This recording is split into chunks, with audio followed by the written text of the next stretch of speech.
Assalomu alaykum, ota-onalar, savoldoshlar. Qanday mijozing yaxshimi? Tenangiz salomatmi? Qaysar aka, sizga ko'p rahmat. Sizlar intayin bir yaxshi bir leksiyani so'zlab bermoqchi. Bu sun'iy aql, kelgusidagi jamiyat va iqtisod to'g'risida. Sizlar bo'lsa bizningki shu iqtisodiyotdagi mutaxassisimiz. Bundan xush bo'ldik. Bunga ota-onalarmi, bolalarmi qatnashdi. Men oldi bilan Qaysar akamni qisqacha tunishtirib o'tay. Doktor Qaysar Mijit akamiz 1970 yılı vatanning otish diyorida tug'ilgan bo'lib, oliy maktabda egalik boshqarish kasbini bitirgan. Mana bu egalik boshqarish bizniki o'sha AI va kelgusidagi ishlarimizga intayin munosabatlik. Endi egalik boshqarish fakultetida lektorlik unvoni bilan xizmatga tushgan. Qaysar Mijit akamiz yana universitet o'zligidan ingliz tilini o'rganib va buni taraqqiy qildirib, o'z oldiga kurs ochib, o'quvchi tarbiyalagan. GRE, TOEFL qatorliq imtihonlarda yuqori numr olib, Sharq Shimol University, Northwestern University va Harvard University'ninki magistrlik unvoniga erishgan. U hozir Harvard University'ninki sahya organida xizmat qiladi. Qaysar Mijit akamizning yana mangulik yoshlik, hayot va burish bu intayin güzel adabiy axborotlar ta'lim va Xon Tangri adabiyot mukofotiga erishgan. Bu hozir qo'shimcha bilim kuch jurnalining iqtisodiy mas'ul muharriri, Sarxilla ma'rifininki doimiy hayot a'zosi, yana Uyg'urlar egalik tiklash ishlarida mas'ul yordam qilyapti. Bizningki bu darsimizga şu kelgusidagi o'sha AI'ninki o'sha tovarlashtirish, kelgusidagi o'rni shuni sizlarga so'zlab bermoqchi. Rahmat Qaysar aka. Daha bu ekranda sizlarga beray. Assalomu alaykum jamoat, yaxshimisizlar? Men doktor Mamatjon Yasinninki taklifi bilan sizlarninki munbiringlarga qatildim. Nayti sayyorat shaklda so'z qilaman. Sabab men tog'larda tug'ilgan, kengri bo'shliqlarda shunlashqa aloqa cheklimini yaxshi ko'rmayman. Va'dadan ziyoda dogmi shaklda fikr qilishni ham texmi yoqtirmayman. Shuning uchun oldi bilan so'zimni aniq qilib qo'yay. So'zlarimni erkin shaklda bayon qilaman. Bu bugungi men sizlarga so'zlab bermoqchi bo'lgan, ya'ni sayyora shaklda so'zlab bermoqchi bo'lgan leksiyaninki Mamatjonning taklifi bilan temasi sun'iy aql, kelgusidagi jamiyat va iqtisod musha temasida bo'ladi, musha holatlarni ko'radigan. Hamda meningki qisqacha tariximni tushunadigan vaqtda Mamatjon dediki, oliy maktabda o'qiyotgan chog'da ingliz tili o'rgangan, ingliz tili darsini o'tgan deb to'g'ri. U shunaq bir pakt yoki amaliyot bo'lgan burun. Shunaq bo'lganligi uchun bu ish Mamatjonning mush so'zi mening oliy maktabda ingliz o'rganib yurgan vaqtimda men bir o'qigan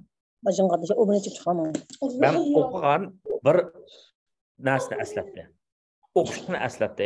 Yani men hozir deb berman uni. Men oldindan sizlarga bu leksiyani boshlashdan burun sizlarni ko'ralamdan yoki yo'q, ekranlarni ichib qo'ysanglar javob beradigan chaqda sizlarningki qo'l ishoratinglarni ko'rganman. Bir odam qo'ri ekan, g'achgan. Bu bir uyga bir narsa ishlatmoqchi bo'lib, uyga lozimli bir narsa olmoqchi bo'lib do'konga kiribdi. Do'konga kiribdi-da, bu nima olmoqchi ekan desanglar, bolq olmoqchi ekan. Bu maqsadni uqtirolmagandan keyin, majbur odam bo'lgandan keyin qanday uqtiribdi desanglar, maqni manda tutib, maqning shaklini bolq bilan manda uribdi. Shuning bilan prikazchik bu kishining maqsadini tushunib, u narsani beribdi, bu odam chiqib ketibdi. Xo'shamda, ikkinchi qitim yana bir majruh odam bu nimaga kiribdi, do'konga kiribdi. Buning olmoqchi bo'lgani nima ekan desanglar, buning olmoqchi bo'lgani qaychgan, qaycha. Bu kishi men majruh ekan. Ya'ni gaz ekan, ko'rishgan. Xo'sh, unda bo'lsa bu odam bu qaychini olish uchun qaysi xil harakatni qo'llanib, qaychisini olib chiqibdi. Men sizlarga 1 minut vaqt berman. Qani bu bo'lgan ishmi? Moshinanki javobini berib qo'yinglar. Birinchisi, bolqini elish uchun majruh odam qo'lini mandaq qilib urib bolqini olib chiqibdi. Ikkinchi majruh kishi bu qaychanmoqchi ekan, qaycha. Bu qanday qilib o'ziningki bu kishi qanday qilib o'ziningki maqsadini uqtadi, prikaz chiqqan. Ha, xo'sh. Manda harakat qilib qaychidan qo'lni qog'oz qilib manda harakat qilib boshimda. Bu balamızdan ismini nima ekan? İhsan. Ihsan. Yani cevap berdiganlar bormi? Sun'iy aql bilan shug'ullanganlar, o'rganayotganlar, sizlar nihoyatda jonli qo'msan olmaydi. Buni xatolik demaymiz. Buni biz urinish, tirishish deymiz. Yani cevap berdiganlar bormi? Yani majruh odam qaychini ilish uchun qaysi xil shaklni qo'llandi? Qaysi xil ifodani qo'llandi?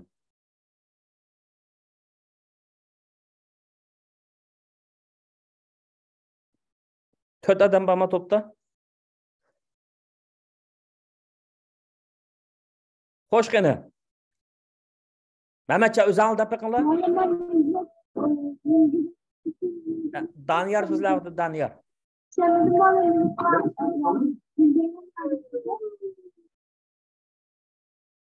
Mehmetcan. Mehmetcan. Ben o'ylayman. Ha. Shu bir kesish bo'lgan chog'da qaychi bu shaklda bo'ldi. Endi bir narsani kesmoqchi bo'lsa, shu bu shaklda qilsa, menimcha to'g'ri bo'lamdi. Mehmetcan bizning o'qituvchimiz, mush saat shundaqmi? Mehmetcan bugun mush to'g'ri tushgan cho'ng beliq bo'ldi. Nimishqa degan javobi xato. Bu nimishqa deysizlar? Birinchi Sualni tam tushunmay qoldim. Manda qanday yana tushuntiray. Bir do'konga tam deb so'zlagan qaraganda Turkiyada o'xshaydi. Do'konni ne diyor Turkchada? Bir do'konga bir odam kirdi ekan. Bu adamning ko'zi ko'r, gaqlamaydi ekan, gachga. Bu bolqanmoqchi ekan, bolqan, miqqa qadigan. Bu ko'zini prikaz chiqqan, mal sotadigan odamga manda qilib, men mana oldim desa, bolqon apirib chiqibdi. İkinci kishi umi majruh ekan. Bu Majruh nima degan gap? Ha? Majruh nima degan gapti? Ya'ni qanday jismoniy kamchiligi bor degan gap. Umrankilar. İkinci kishi umi majruh ekan, ammo u gaskan, anglayolmaydi ekan, ko'rmaydi ekan. Bu qaychanmoqchi ekan. Bu qanday qilib qaychinib chiqibdi? Men samavdi. Qaychidan birini bering debdi. Qaychini bermabdi. Kim dedi bu gapni? Javobni kim berdi? Xadicha. Xadicha berdimi? Xadicha intayin aqlli ekan. Mana o'zining o'qituvchisi Mehmetcan beramagan javobmi u? To'g'ri javob beramidi? Buni ayni chaqda men beramagan. Ayni chaqda mushu yazmaning avtori kim o desanglar, Isaac Asimov deydigan dunyoga dangliq ilmiy fantaziyalik yozuvchi kishi. Bu kishiningki IQ intandan 160 nomer olgan, eng yuqorisini olgan, to'liq olgan. Bu asli Rossiyada tug'ilgan, Amerikaga kelgan, Amerikada askar bo'lgan, askarlik chaqda ash intanda bu yozudi, nihoyat aqlli deb tonildi. Bir kuni mashina o'xshatqili bir mexanikning yiniga borsa, mexanik deydi uningga. Seni bak aqlliq deydi kishilar. Xo'sh, sen ma tepishmoqni deb baqina deb bari so'rasa, Isaac Asimov degan dunyoga tonilgan yozuvchi, shunda aqlliq deb tonilgan, aqliy koefitsiyentini sinaydigan intanda to'liq nomer olgan odam nima deb javob berdi desa, bizda Mehmetcan o'xshash javob berdi. Ya'ni, manda qilmabdi. Manda qaychi kaskanning shaklini ko'rsatmamdi deb. Mushundaq. Bu majruh kishi, diqqat qilinglar. Bu majruh kishi, ikkinchi majruh kishi, uning qulqi gaz, uning ko'z ko'rmaydi faqat. Ammo u so'zlayolmaydi. Qaychini beringa asli bo'ladi, shundaymi? Adam deydi, mexanik deydi, kulib ketdi. Mashina o'xshaydigan odam. Men bugun cho'ng lahangdan birini tutdim deydi. Ya'ni shundoq aqlliq deb atalgan odammi? Ma'u masalaga nisbatan aytgan vaqtda tepishmoqdan javobini topolmadi deb. Ya'ni what is intelligence on earth degan yozma bu kichiklar. Aql degan zot nima deb. Aql deganimiz bizningki mana mushundaq o'rgangan bilim, mahorat yoki sistemlik bo'lsin, yoki o'zimizning 5 sezgi a'zosimiz orqali, hayot kechmişimiz orqali to'plagan bilishlarimiz, tajribalarimiz asosida bilishlarimiz bo'lsin. Mana mushular asosida uni qo'llanish, ya'ni to'g'ri qo'llanish, ishlarni to'g'ri qilish. Mana bu aql bo'ladi. Xo'sh, unda bo'lsa, bu tarafda aql degan gap bor, bu tarafda sun'iy aql degan gap bor. Bu sun'iy aql degan nima gap? Bu sun'iy aql degan bu so'zning iboraning o'zini John McCarthy degan kishi 1950-yillarda Dartmouth College degan bir kollej va Ivy, Harvardga o'xshash tanliq. Bizdan 1,5 soat jiroqda New Hampshire'da. Hanoverga edi. Shu maktabning o'qituvchisi professor mushadam o'tirib qo'ygan. Ya'ni bundan 60-70 yil burun.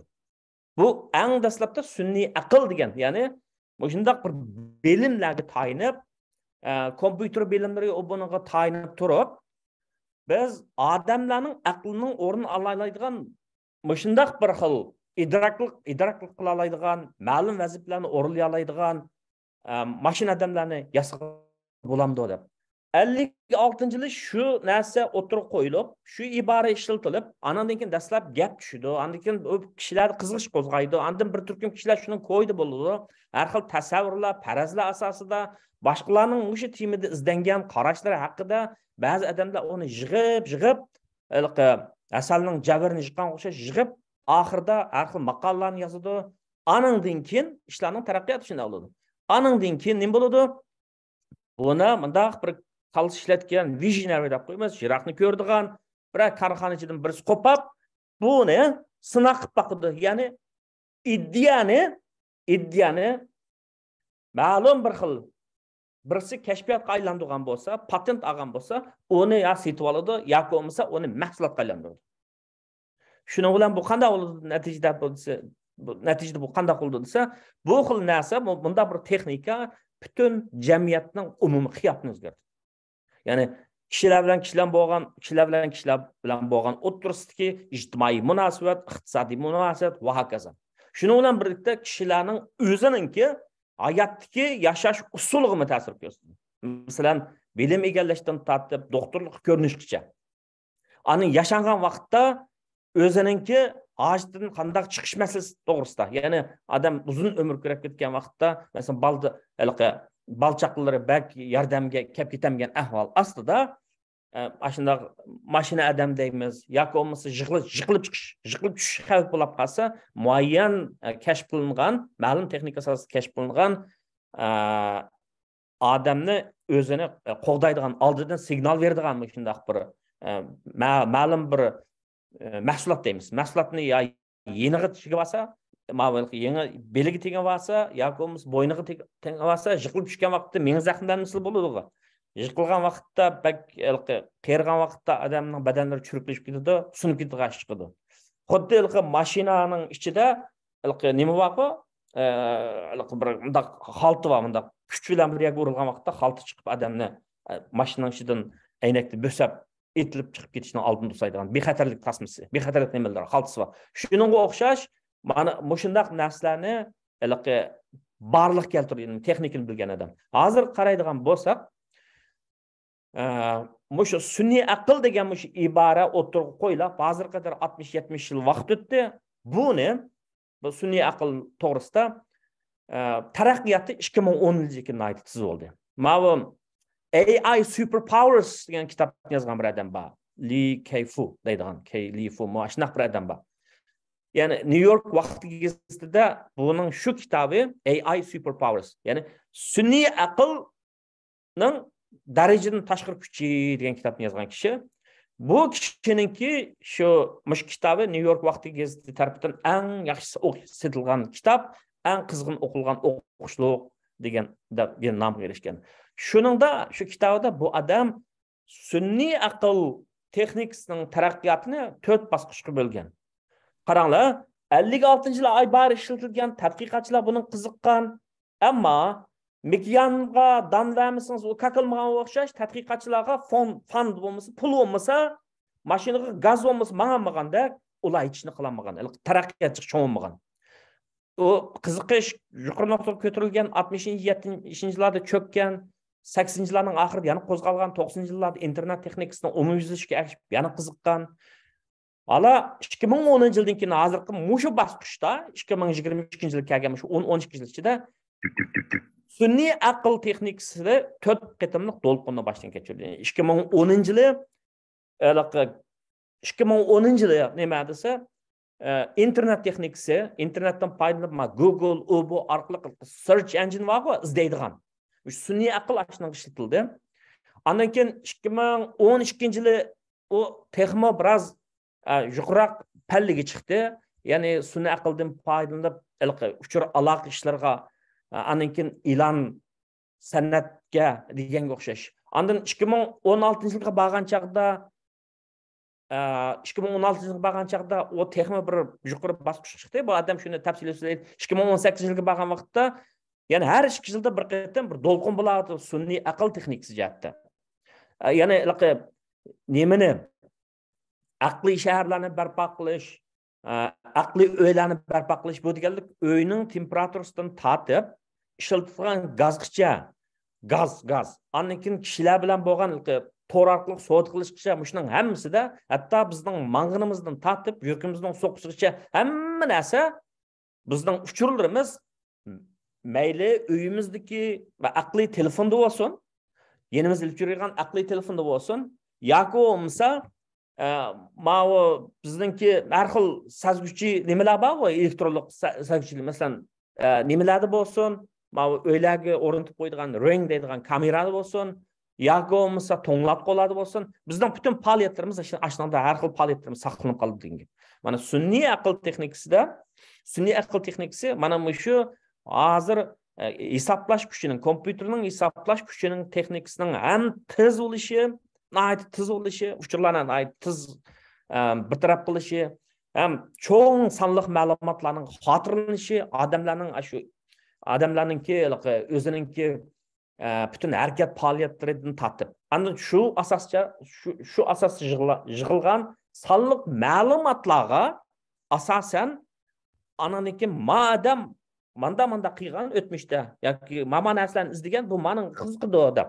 Masalan, men Amazondan bir kitoblarni olsam, iqtisodga oid kitoblarni, Bitcoinga oid kitoblarni olsam, shu to'g'risida e'lon keldi-ku menga. Nima desa, bu odamlarning harakatini o'zgartirdi bunday narsalar.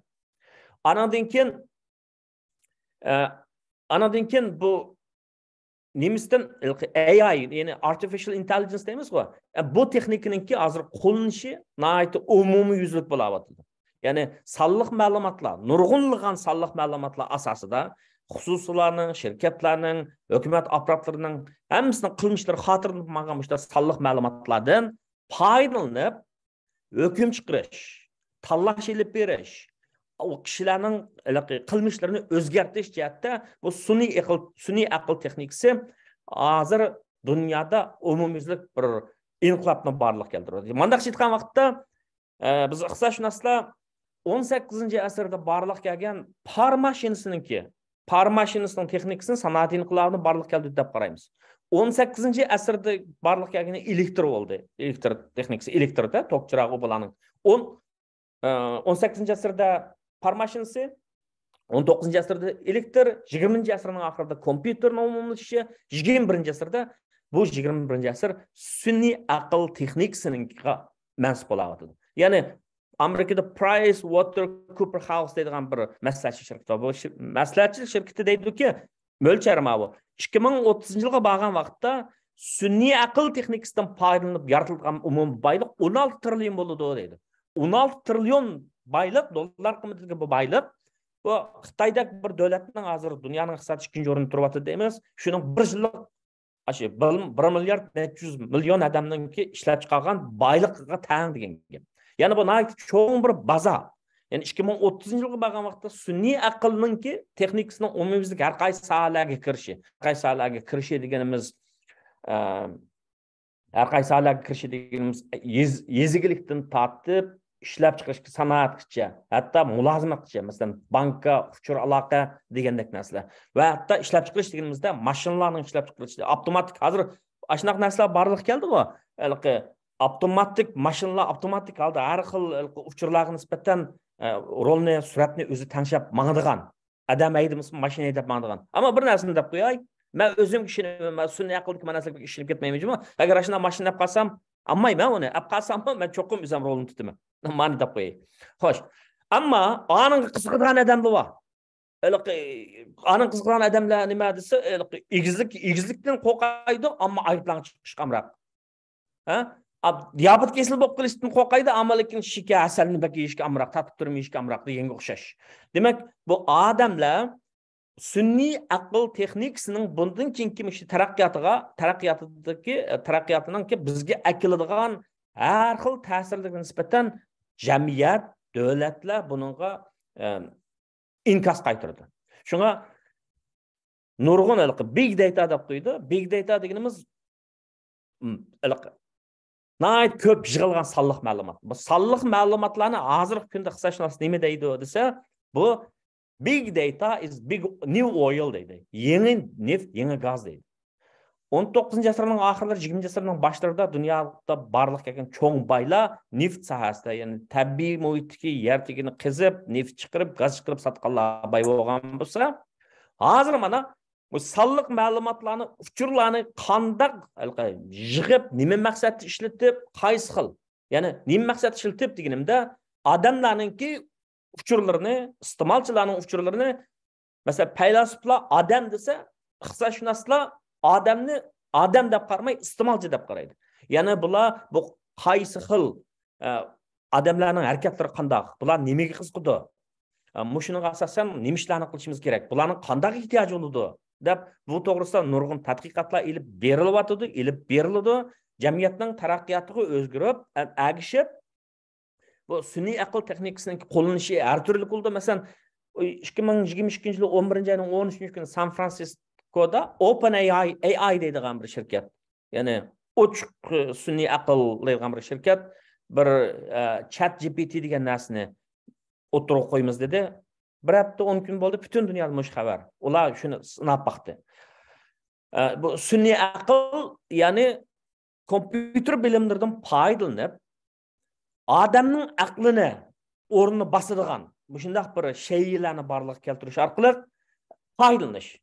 Ammo bu ChatGPT deganga sizlar ko'mdinglarmi o'qimayman. To'nagan bir ko'zim tushib qoldi. Bir mush soat ishlaydigan, sun'iy aql sohasida ishlaydigan musulmon tadqiqotchilar qo'pab, shu islom diniga oid ba'zi narsalarni kirgizib baqdi, sun'iy aql, kompyuter kirgizib baqdi. Muhammad payg'ambarninki surati desa chiqamdi, chiqirish bo'lmaydi dedi. Oyda namoz o'qiyotgan musulmonlarni chiqirib desa, oy anadan keyin yog'liq atgan musulmonlar namoz o'qiyotgan narsani birdan chiqirib berdi. Anadan keyin qo'pab jahannamga tutashgan yo'l desa birdan bilan shapqudlab nima chiqirib berdi, o'tlar kuyayotgan bir yerda. Jannat tutashgan yo'l desa shunda chiroyli bir yerlarni chiqirib berdi. Demak, odamlarning talabiga asosan mashinadan kompyuter inkas qaytaradi. Endi hozir ChatGPT'damsiz? ChatGPT degan. Shuni endi ChatGPT degan nihoyatda popular, nihoyat bazal qilib ketdi. Hozir dastlabda bular yangi oshxona odamlarga odamlarni iste'molchilarni qiziqtirish uchun bekorlik bir narsani berib qo'ydi-ku, ayronni berdi, köfte kabob berar, ne berar, u berar, u buni berar. Haqsiz. Andan keyin haqlar o'rgangandan keyin pul oldi. Malami shunday qilyapti-da, dastlabda bekorlik so'zlash baqsanglar bo'ldi deb, mana endi hozir $20 $30 almaz deyapti. Demak, sun'iy aql texnikasining barliq kelishi, ideyaning barliq kelishi, ideyaning taraqqilib texnikaga aylanishi, texnikaning buningki bizning butun ijtimoiy iqtisodiy hayotimizga tatbiqlanishi, ya'ni ehtiyojimizni qondirishi, buni qimmat beradi degan gap. Buni pul xarjlaydigan odam bo'ldi degan gap. Aniq kishilar, musulmon tadqiqotchilar, mushu sahadagi tadqiqotchilar aql savollarni qo'yib anda qilib baqdi. Undan sirt yana manda ishni qilib baqqanlar bor. Birisi qilib bir lirika izbaqqan, menga bir lirik kerak deb qilsa, shunda qashin qara, ko'zing qunduz deblar bunda qilib, chaching qunduz, ko'zing qara deblar she'rni yozayotgan gapda. Mashina sun'iy aqldan foydalanib. Andan keyin Amerikaning US amaliy imtihonlari bor, ya'ni United States Medical Licensing Exam deydigan. Buni doktorlik tibbiy maktabda o'qib, 3 yil tarbiyalanib, andan keyin berdi odamlar o'lchamli imtihon. Bu imtihonda hammadan to'liq olib ketmaydi, ammo mashinadan o'tib ketgan gap. Sun'iy aql texnikasidan foydalanib, bu qiziq ishda. Bu odamlar o'ziga sig'an bu kompyuter qanday bu narsalarni uqidi. Bu demak bu yerda bir cheksiz fursatlar. Xo'sh, endi sun'iy aql texnikasiningki ortiqchiligi, yetishsizliklari to'g'risida Yani her xil qarashdagi odamlar bor. Xuddi pichoq. Pichoqni desak, odamlar insoniyat tosh qurol davrida toshni qurol nima qilib ishlatgan bo'lsa, keyin barbara taraqqiy qilib, keyin temir tavlab pichoq yasab, madaniyat tarixi shunaqqa, anadan keyin pichoqni nima ish qilib temir tavlab, keyin qurol yasab urush ishlatgan bo'lsa, pichoqda yaxshi narsa uchun ishlatsa, unida ishlarimizni oson qiladi. Masalan, chigishib qolgan og'amchini kesimiz, anadan keyin meyvelarni oqlaymiz, saylarni to'g'raymiz, go'shtlarni kesimiz deganga o'xshash. Mubada u xato ishlatib qolsa desa, sapramijoz birisi o'zini tutolmaydigan birisi, aqlsiz birisi desa, achchiq tutib kesilib, pichoqni olib yandiga odam silvasi qotil bo'ladi. Shuna o'xshash bu texnikaning qanday foydalanish deydigan bir gap bo'ldi bu. Qanday foydalanish? Bir tarafdan yaxshi tarafdan olib qo'ysak, har qatam shunday yangi texnika barliq kelgan vaqtda kishilar, jamiyat, davlatlar bu yangi yuzlanishga nisbatan bir xil qarshi bir qismlar, hammasi emas. Qarshi pozitsiyada tutadi. Nima qilsa bu bizning mavjud hayot prinsipimizni o'zgartiradi, bizning hayotimizni o'zgartiradi, an'anamizni buzyapti deb qaqshaydiganlar bor. Ondan iqtisodiy nuqtadan qaraydiganlar bor. Ma texnikani qo'llansa, masalan, avtomatlashish, mashina odamlarni ishlatish. Bu emgak sijilligi yuqori, tanlarga yuqori bo'lgan mahsulotlarni intayin sifatli qisqa vaqtning ichida ishlab emgak unumdorligini oshirdi, mahsulotning tanlarga to'vallaydi, buni iste'molchilar foydali deb qaraydigan qarashlar bu xato emas.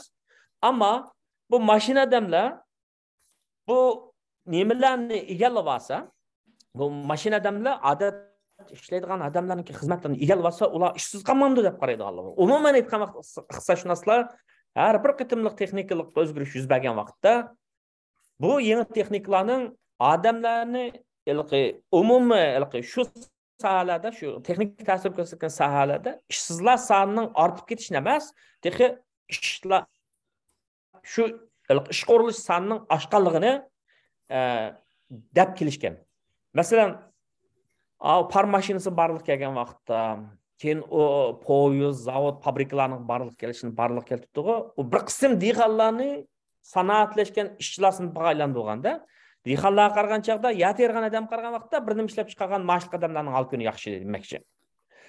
Ammo Xitoyning Chin sulolasining oxirida bular nurg'un rikshichilar, rikshi bilan odam to'shiydiganlar, ammalchilik qildiganlar ishsiz qoladi deb ayni chaqda Chin sulolasi poyezdninki temir yo'lning taraqqiy qilishini biroz to'sgan gap. Nima ish qilsa, odamlarimiz ishsiz qoladi deb. Amaliyotda har bir yangi poyezd barliq kelgandan keyin shunda bo'ldimi desa, temir yo'lning o'zi bir asosi muassa.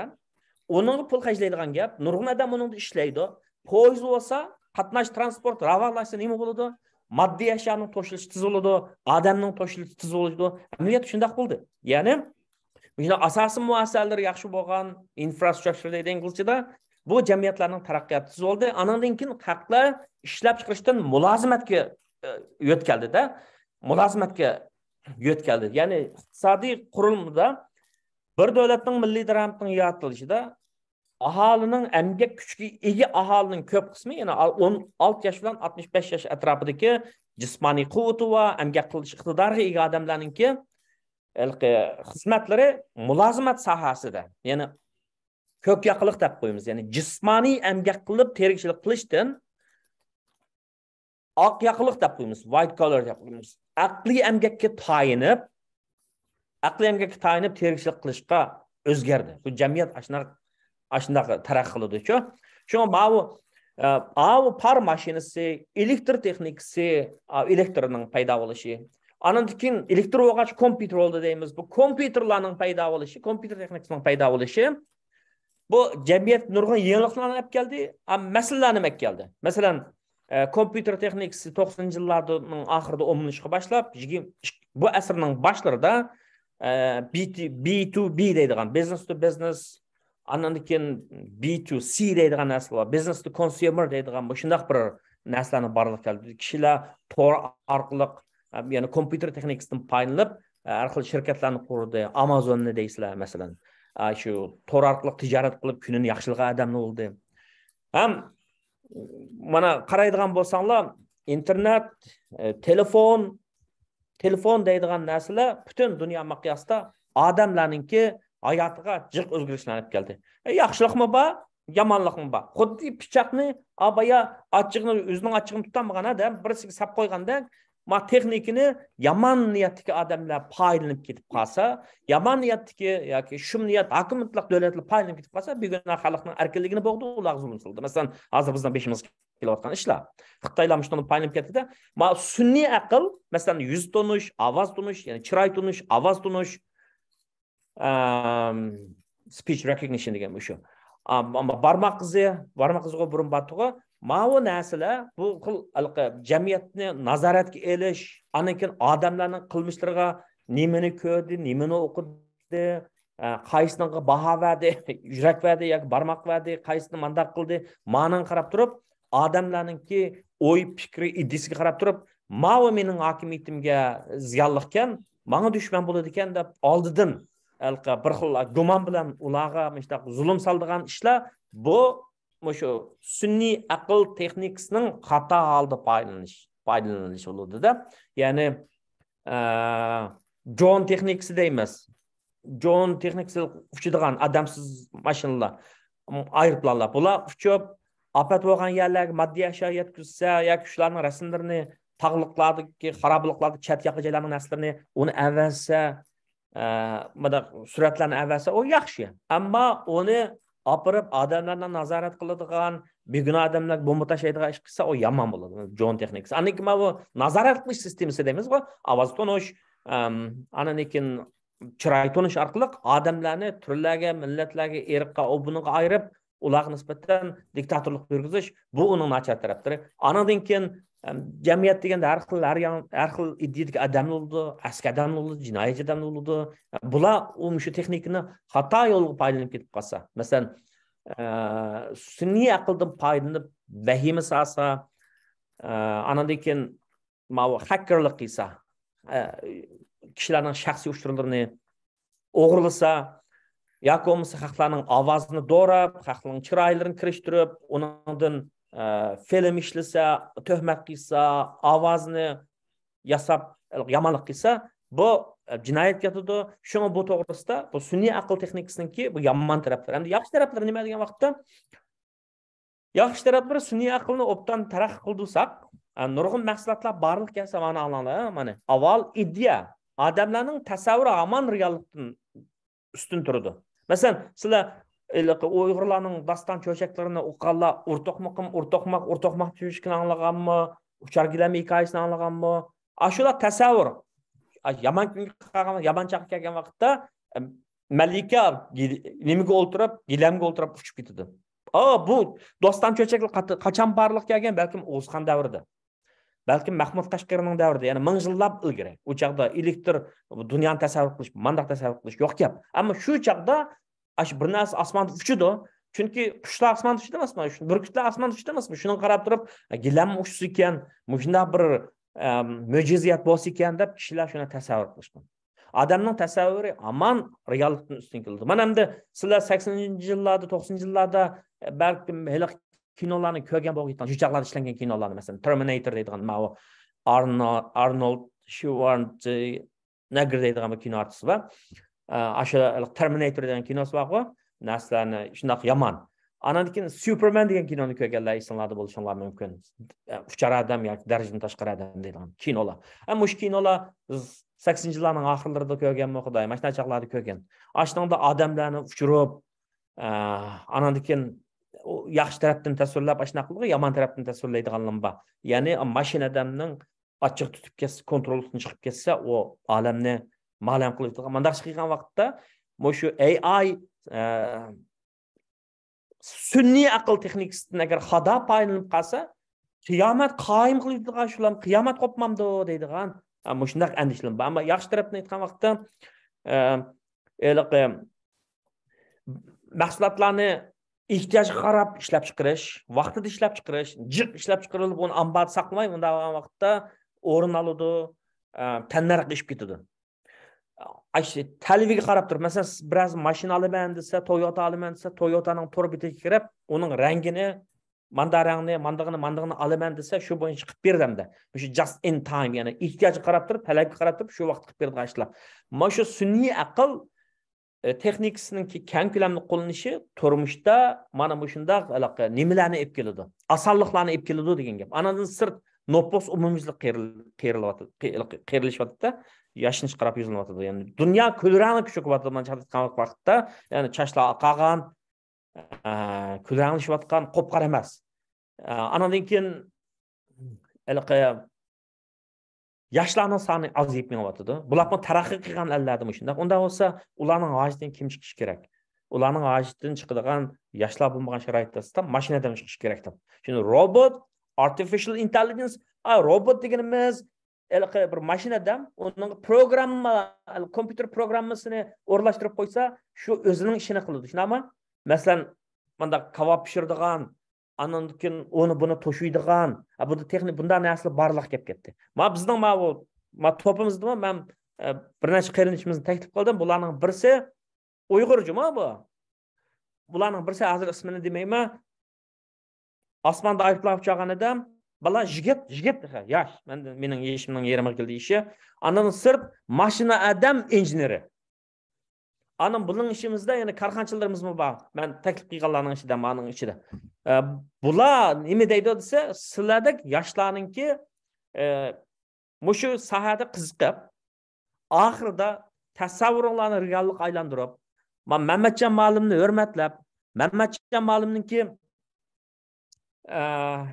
degan topshiriqlarini yaxshi ishlab, tasavvurga tayinib, Manda mahsulotni ishlab chiqarsam deb ideyani o'tirib qo'ysanglar, keyin biz o ideyani bu mashinadan hisob chiqara oladigan bizningki enillarimiz bilan ularning samiga hisob baqsaq, ular bir baholig'ichi bo'lsa, anadan keyin kapital yig'sak, uni mahsulotga aylantirsak, patentni olsak, bu yasaydigan narsalarlar sun'iy aql texnikasidan foydalanib, odamlarning, hamma odamning, insoniyatning qiyinini, asan uzunini qisqa qiladigan, rahat beradigan, yaxshilik qiladigan bir mahsulotni ishlab chiqarsanglar, vallahi çok nima bo'lib ketasizlar, sizlar zangin odam bo'lib ketasizlar. Nima qilinglar demoqchi-ku? O'qinglar, o'rganinglar, anandan keyin uni praktikal, ya'ni amaliyotchanlik va qo'llanishchanlik va narsani aylantiringlar. Ya'ni o'zinglarningki turmush sharoitini yaxshilaydigan, yani adam o'zining sharoitini yaxshilamay turib, onasiga, dadasiga, aqrabolarga millatiga ishni qilib bermaydi. O'zinglarning tirishchanligi, aqlinglar bilan tirishib, boshqalar tanishlarning ichida o'ynab ketsa, eksan jura o'ynaymiz, mayada top o'ynaymiz, bu desa, bir qitim o'ynab qo'yinglar, ammo o'ynalib olmanglar. Mushu masalan ChatGPT deydimiz, artificial intelligence deymiz, sun'iy aql to'g'risidagi narsalarga ko'proq qiziq beringlar. Masalan, nima ishlar odamlarga ehtiyoj bo'lishi mumkin? Nima ishlar? Qayri odamlarning nima ishlarga ehtiyoj tushishi mumkin? Yiqilib chiqishning oldini olish uchun bular qanday nima yasasa qiladi? Andan bu kashf qilish kerak. Innovation degan muhim narsa. Ya'ni tasavvuri mo'l, tirishchan, fan texnikaga tayangan, reallikka boqqan, jamiyatning, dunyoning keyinda qolmagan, mahsulot ishlab chiqara oladigan, ig'lik tiklalaydigan xalq yuksaladi, buni istiqbol bo'ladi. Agar fan texnikani jiroq tursak, Mamatjon Yasinga o'xshash o'zining vaqtini, zehnini oiz bo'yicha chiqarib, bunda kurslarni haqsiz o'tab berayotgan o'sha odamlarning qadriga yetmasak, yaxshi kunlar hargiz zinhor kelmaydi bu. Tushundingizmi? Bu o'zinglar emas, bir qitimliq bir ishni talay gap qolgan bilan umumiy xalqni ko'z tutgan vaqtda tirishmasak ishimiz yaxshi bo'lmaydi. Shunga mandaq odamlarning qiymatini bilishimiz kerak. Abay men degan ilqidek mashina odam yasash injenerlarini izlab tepishimiz kerak. Bilim nima bo'lsa, shuni izlash kerak. Jamiyatga, dunyoga qarash kerak, nima bo'layotdi deb. Yotqanning ichiga cho'mkilib xiyol cho'kmaslik kerak. Quruq xiyol odamni yeydi. Bilimni o'rganish kerak. Uyg'urlar deganning tarixda sha'ni shavkat yaratgan millat o'rta asrda, o'rta Osiyoda shular xonadonligimiz bo'lgan. Masalan, bizning shunday ilm odamlarimiz bo'lgan. Farabiydan tortib Mahmud Qashqargacha, Yusuf Hasajibgacha mana shunday nurg'un Uyg'urlar bilimni ulug'laydigan bir haq. Hali ham bo'lsa-mu, ma bilimni o'qil kitob o'qiblam emas, texnik o'rganish kerak. Bundan keyin kim texnika bilsa, masalan, shu sun'iy aql texnikasini bilsanglar, buni davolash qo'llansanglar bo'ldi. Masalan, Uyg'ur milliy tibbiyotidagi peshqadamlarini, amchillarini tepib, qanday kasalga qanday nima qilsa bo'ldi, nima yassa bo'ldi deb soni so'rab pasang bo'ldi yoki putqol sinib ketgan odamga nima kerak deydigan. Yoki bo'lmasa kichik bolalarning o'yinchoqlarini yasaydigan mashinani sun'iy aqldan foydalanib yasay olamsiz? Yo'q. Masalan, allay naqshi deymiz bizni ota-onalarimiz, analarimizni kishimizni bo'shki biladigan, hozir bo'shkni ishlatib yo'q. Bu an'ana bilan zamonlikni qanday birlashtiramiz? Milliylik bilan milliyligimizni texnikadan foydalanib texnikani qanday kuchaytiramiz? Uyg'urligimizni bilim, igilik tayinib turib, texmi yaşlatımız degan narsani o'rganish kerak. Chunki oldimizda ham xiris bor, ham shunday fursatlar bor. Endi abaya deganimdagidek sun'iy aql texnikasini nimaga qo'llanish jihatda meditsina, yezigiligi, ishlab chiqarish, pul muomala sohasi, buni qo'llanish, bunikin texmo taraqqiy qiladi. Ammo qo'llangan vaqtda bu texnikaning qo'llanishchaligi keng doiralik. Har bir sohaga kirib turib, nima ish qilsak, bu texnikadan foydalanib bir mahsulot ishlab chiqara olamiz. Agar shu narsani biz ijod qila olsak, bir narsani kashf qila olsak, uni patent olsak, patent olgan vaqtda uni foydalanadigan mahsulot qilib ishlab chiqaradigan ishda biz ma'lum to'pimizga taklif qilgan korxonachilarga iltijo qilamiz. Millionlab dollar pulni tepelab olmay, ma'lum ko'pchilik uchun ishlatinglar yosh o'g'illarimizga fursat yaratinglar deymiz gezi kelgan vaqtda. Tushunarlimi? Ananiki AI, ya'ni sun'iy aql texnikasiga nisbatan uchurni biz nereden alamiz texnikaga oid uchurni desa, asosiy uch manbada oladi kishilar. Birinchisi ilmiy fantaziyalik kitob, kinolarni ko'rish, kitoblarni o'qishdan. Masalan, Isaac Asimov degan ayni vaqtda bu o'lim o'lib ketdi. Dunyoga dangliq ilmiy fantaziya yozuvchisi. Bu odamning shu olam boshliq to'g'risida yozgan narsalari bor. Ya'ni haqlar hozir olamga yurish qildi-ku, bu burun yozilgan asarlar, tasavvur qilgan gap. Demak, shu ilmiy fantaziyalik asarlarni yozgan odamlarning asarlaridan Müşna kitaplarını o'qib baxsangiz, sun'iy aqlni qanday ishlatamiz desangiz. Chunki 50 yil burun tasavvur qilgan ba'zi narsa hozir reallik aylanmoqda. Ikkinchisi, ama shu film, mushaqti filmlarni ko'rib berish kerak. Ba'zi narsalar tasavvurlar reallik aylanmoqda. Endi ikkinchi narsa nima desa, axborot, xabar. Xabarlardanki o'qib qo'yish bo'ldi, bak ishinib ketishga olmaydi. Chunki xabarlarda nima qilgan vaqtda muxbirlar yoki xabar yozuvchilar texnikini tushunmay turib bir taraflama javob berib qo'ydigan bir shunday bir ishlar bor. Undan uchinchisi shu desa, uchinchisi ta'sir, dunyoda ta'siri bor qo'zg'agan kishilar yoki boy kishilar, asosan hozir shu boy kishilar olib qoldi. Masalan, Bill Gates, Elon Musk'ni sanaymiz, Tesla'ningki. Bill Gates'ni deymiz, Microsoft'ning. Bular sun'iy aql texnikasiga nisbatan toza ijobiy qaramayotdi. Toza ijobiy qaramayotdi. Nima deganda sun'iy aql texnikasidan payni bir mashina odamni yasab qo'ysak, bu odam deganda his tuyg'u bo'ladi. O to'g'ri xatoni his tuyg'uga tayinib, aqlga ta'sir ko'rsatib, ba'zi ishlarni sal yo'lida qiladi. Ammo bu sun'iy aqldan foydalanib turib, kompyuter ilmidan foydalanib turib, biz yasab chiqqan bu narsalar bunda hissiyot bo'lmaydi. Bu hissiyot bo'lmagan sharoit ostida biz kontrol qilolmay qolib qolsak, uqmaydi odamlar buni taqa. Kontrol qilmay qolib qolsak, nurg'un buzg'unchilikni, vayronchilikni akilasi qanday qilmaymiz deb. Chunki ba'zi davlatlar sun'iy aql texnikasidan foydalanib mashina askari yasayapti. Mashina askari yasayapti. Bundan keyin agar urush ulab qolgan bo'lsa, kinolarda bor-ku mashina odamlar bir bilan jang qildigan. Agar unda ulab ketib qolsa, qanday qilib?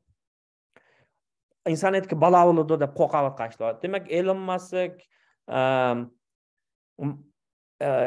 nima Bill Gateslar ijobiy qaramayapti, ammo Mark Zuckerberg, Facebook hozirgi Meta'ningki quruvchisi, buningga ijobiy qarayapti.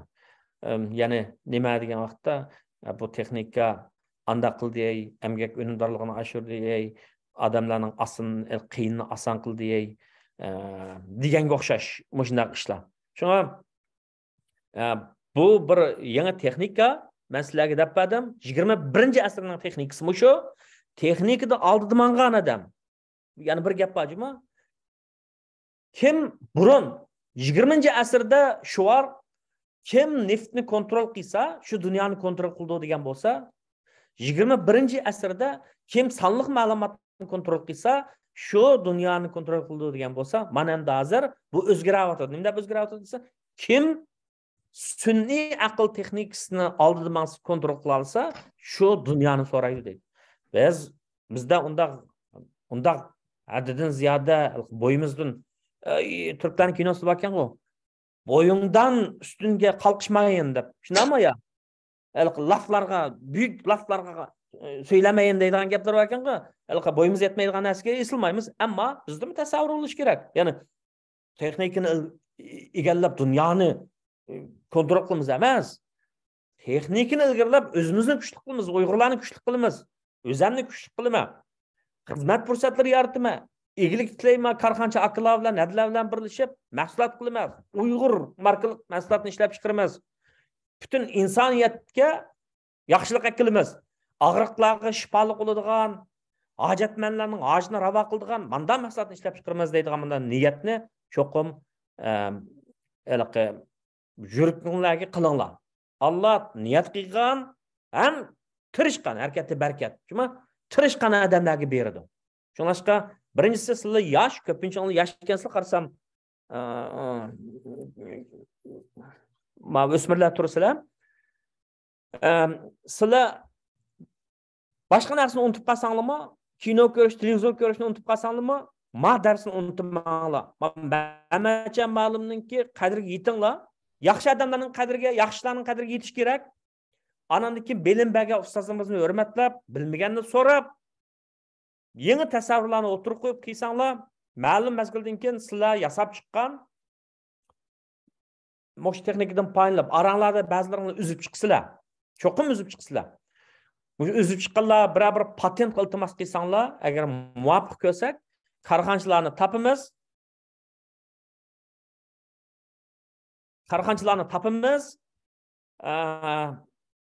Texnika, kapital, adam kuchi birlashtirsak, egliklarimizni tiklayamiz. Shunlashqa men bu o'qirmanlarningki davomli tirishchan bo'lishini, bo'shashmasligini, kelgusida sun'iy aql texnikasida oldida mang'algan odamlarningki buyuk istiqbolning bo'lganligiga mening ishonchim komil. O'shandaqmi hozirgi yuzinishdan qaragan vaqtda buning istiqboli jiq, ammo yaxshi tarafdan o'ylash kerak masalani. Men sun'iy aql texnikasini yaxshi egallasam, menda bu tasavvurimni mandaq bir kashfiyotga aylantirsam, kashfiyotga patent olsam, Mehmetcan Ma'lum, Qaysar Ma'lumga o'xshash kishilarimiz bor. Bular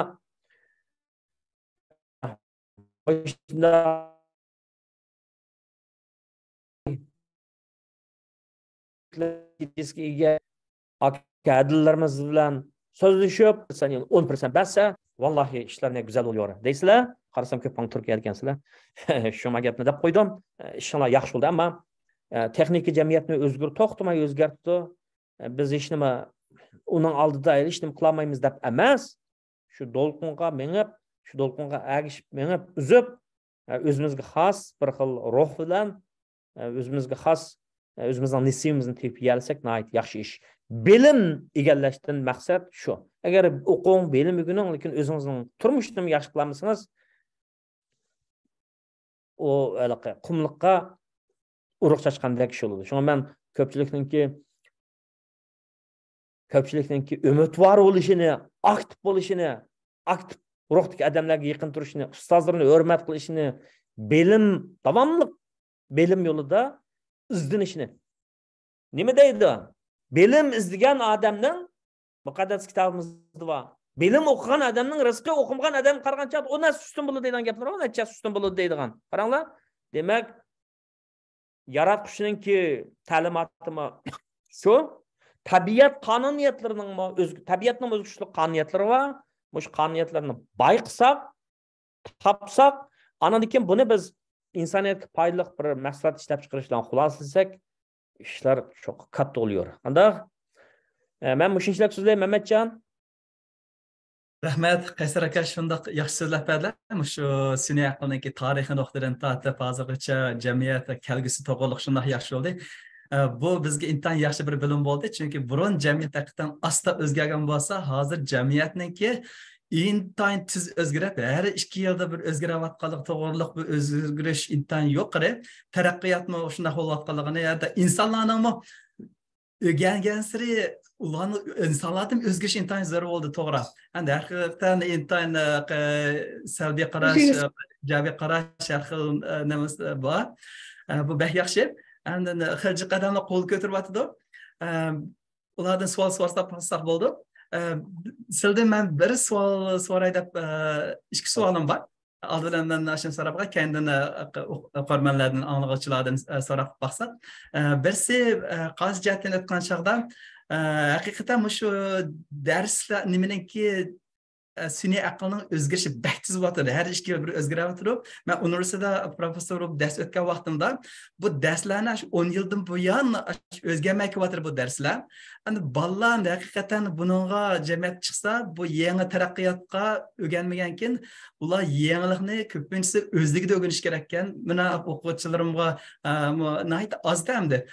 Şu hazırkmış Uygur o'quvchilarga nisbatan endi qanday qilsa bo'ldi? Chunki taraqqiyotning o'zgarishi baktiz, universitetlarda endi haqiqatan burunqi ko'van darslarni o'tapmayapti endi. Qanday qilish kerak degan vaqtda shu uchurg'i vaqtida erishish kerak. Shu onun dersini zaman söyledi. Ha?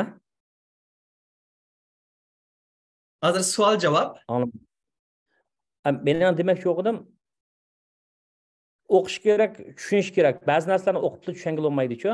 Shunga biladigan odamlardan so'rash kerak. Ko'proq so'rab iznish kerak.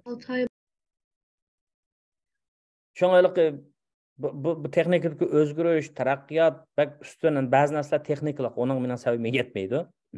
Ammo mushu ishninki ahli, mush ishga kirgan odamlar shuning qo'ydi bo'lsa bo'ladi-ku. Endi ma'lum gaplar chiqdi. To'g'ri, tuzgun qo'nish, Uyg'ursiz Uyg'ur. To'g'ri, albatta men Uyg'ur bo'lganligim uchun vaqtimni chiqarib so'zlayapman edi. Men ma'vu azroq kayfiyat jonlansin uchun ancha-muncha gaplarni hep so'zlab qo'ydim. Bu hargizmi Uyg'urligim tanganlik emas-ku. Men gapni deb qo'yay. Men fikr qilgancha shuna fikr qilaman. Gezgaganda qirg'izcha gapni qo'shib qo'yma degan o'xshash. Atangdan go'roga deb ochig'im tutib ketsa. Mijozim shunday meniki. Erkin siz bunuz yaxshi bo'ldi.